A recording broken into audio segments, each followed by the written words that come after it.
Hi ladies, this is Chrystelle at Vintage Chrystelle here at YouTube, and in a completely different vein than the other, the last video that I made, I wanted to show you flower embellishments that I had made, and these are also my first attempt at making flowers, and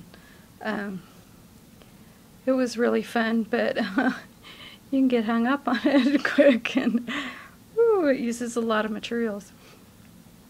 So what I did was I took basic gray papers, I think they were, and I really like their papers, and I punched with my big circle punch these circles, and then took vintage recipe cards or papers and did my scallop punch, and then used buttons that I added button upon button for my center embellishment, and those were the buttons that I had gotten at Tuesday morning in a big box when I showed you that haul, but I haven't seen them since, so I don't know if they're available right now.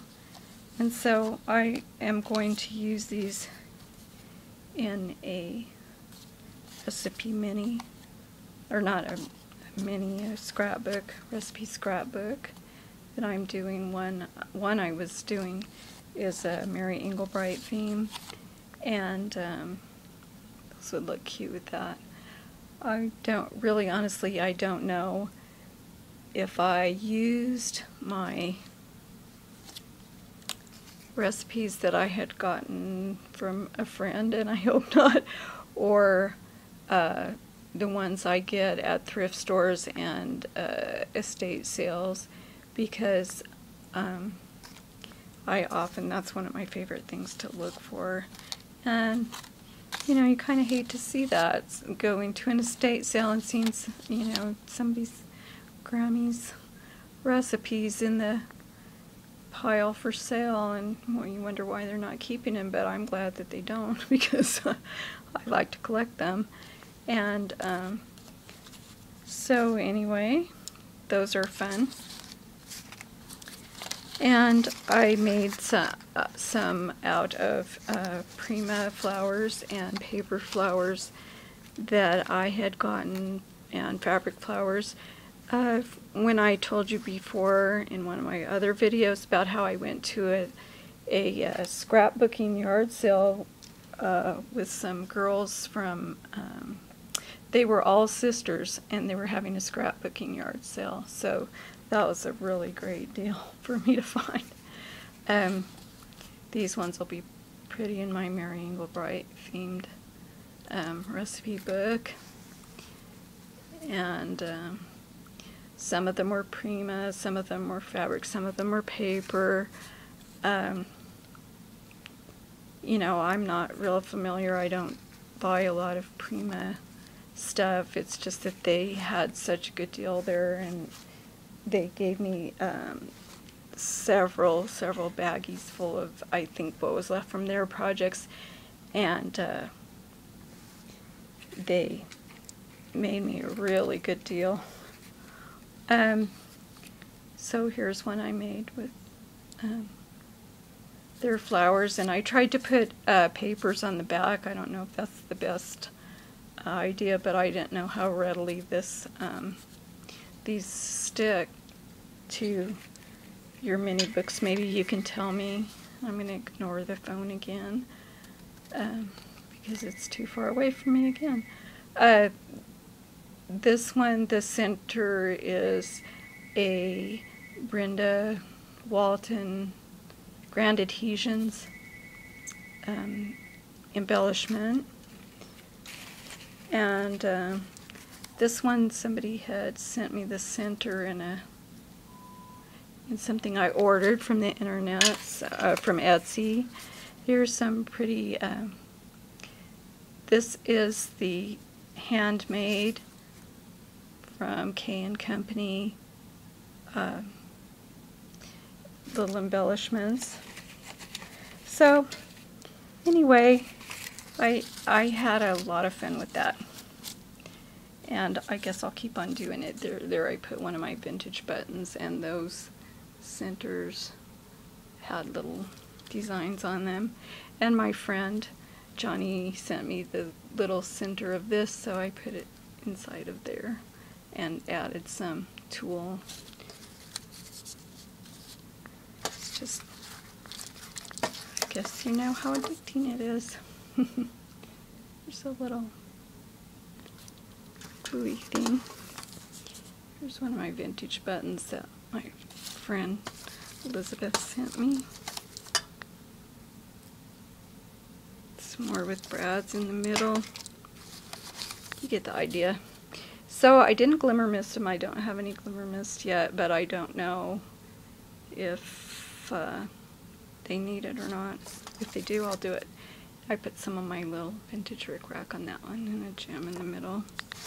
So, since I have a little time, I wanted to show you something that my friend Elizabeth had made for me, and she gave this to me when I met her through Etsy. She has a shop called Grandmothersattic, and it has vintage and retro things that she carries, and crafting supplies that are vintage. She does a really great job there and does good business on her little shop, and so please go there.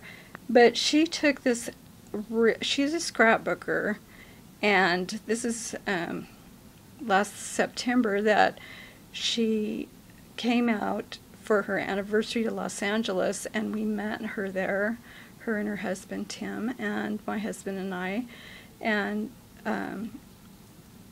they happened to be there for their anniversary, so we just really, they were going to Disneyland, and then we met them. We had a really great time.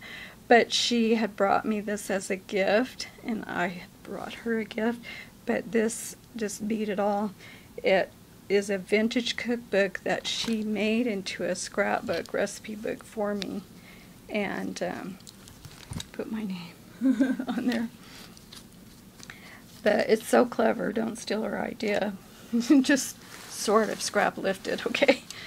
She put scrapbooking papers. My light's going. Let me see if I can put something behind it to show you. Scrapbooking papers, mats on which to put my recipes, and put her own flower embellishments there. Betty Crocker on polka dots. See, now I'm really derelict in my duties because I haven't put my own recipes there yet, but I just wanted to show you. So let's eat. Vintage canisters and food, cookies, family recipes, cookies on a sheet. Oh, chocolate chip cookies. I don't know what the papers are, but I'm going to have to ask her, and maybe you just know. But she knows I like chickens, and there's some country French stuff in the house, so she put papers that had that theme. A1 sauce, yum. Grandma's best. I'm sorry my light's going. Betty Crocker and flour. Try and keep it. Every time she put bric rack, and there's some of the chickens. I'm not going to probably be able to show you the whole thing, but that's cute.